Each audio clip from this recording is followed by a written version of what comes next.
Hi, I am Lisa Byrd. When I was ready to attend college, I had to decide what university I was going to attend to get my Bachelor of Science.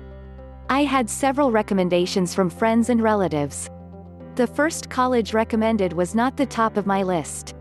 I didn't like the fact that it would take me away from most of my family. However, it was close to my cousin and they had a BS degree in computer information systems. So, I applied to the university. I anxiously awaited the letter to come in the mail. I checked my mail every day even when I knew it was too soon. I really became excited and started making plans even though I was very nervous about having to make such a huge transition. The day finally came when the letter from the university arrived in the mail.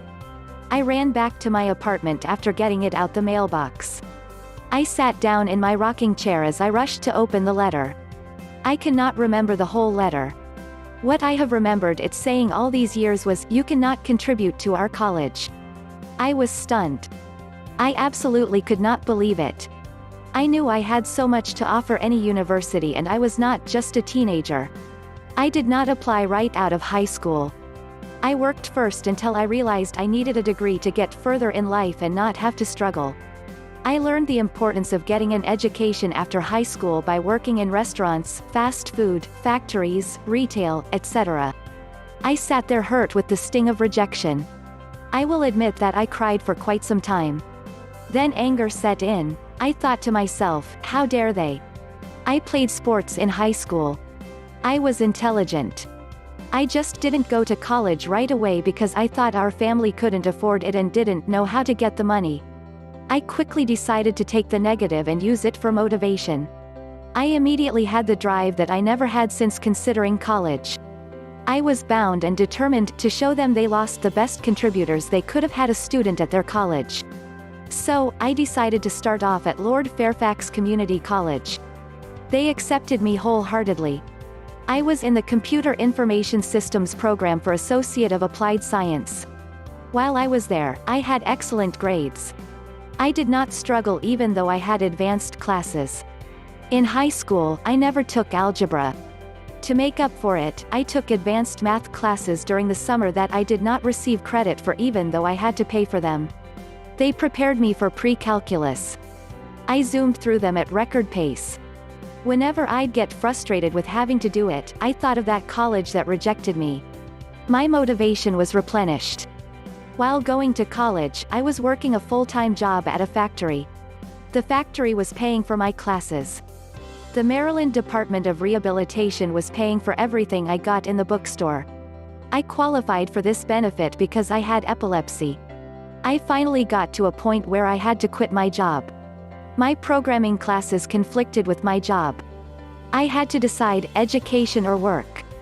I chose education. That choice caused me a huge drop in income. I had to go back to minimum wage. However, God was working.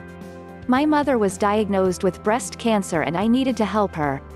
Since I no longer worked 40+ hours a week, I could help my mother anytime she needed me, and I still attended classes.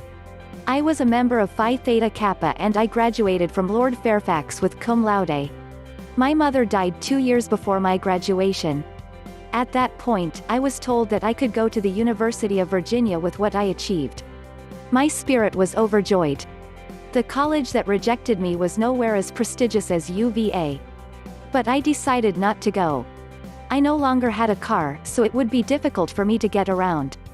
Lord Fairfax's president and a senator from Virginia that lived in my town gave me glowing recommendations for Shenandoah University. I was accepted right away. I transferred my credits and I was in the Computer Information Systems program for Bachelor of Science. I played on the basketball team even though I was in my 20s, and I worked 2 campus jobs. I got excellent grades which landed me magna cum laude upon graduation. You see, I was determined to not just be an average student but to excel. Not only did I excel in my colleges, but I have also had a successful career over 20 years and now I have my own business. God is good, and I give him all the honor. He brought me through all the financial and emotional struggles during that time and he brought me out on top. I wish I could mention the college that rejected me. I am telling you this story because somewhere along the line, there will be people or a person who will try to tell you that you can't do something. If you set your mind to it, you will do it. Use that negativity and turn it into positivity. Use it to fuel the determination that you have deep down inside. I am Lisa Byrd and that's my story.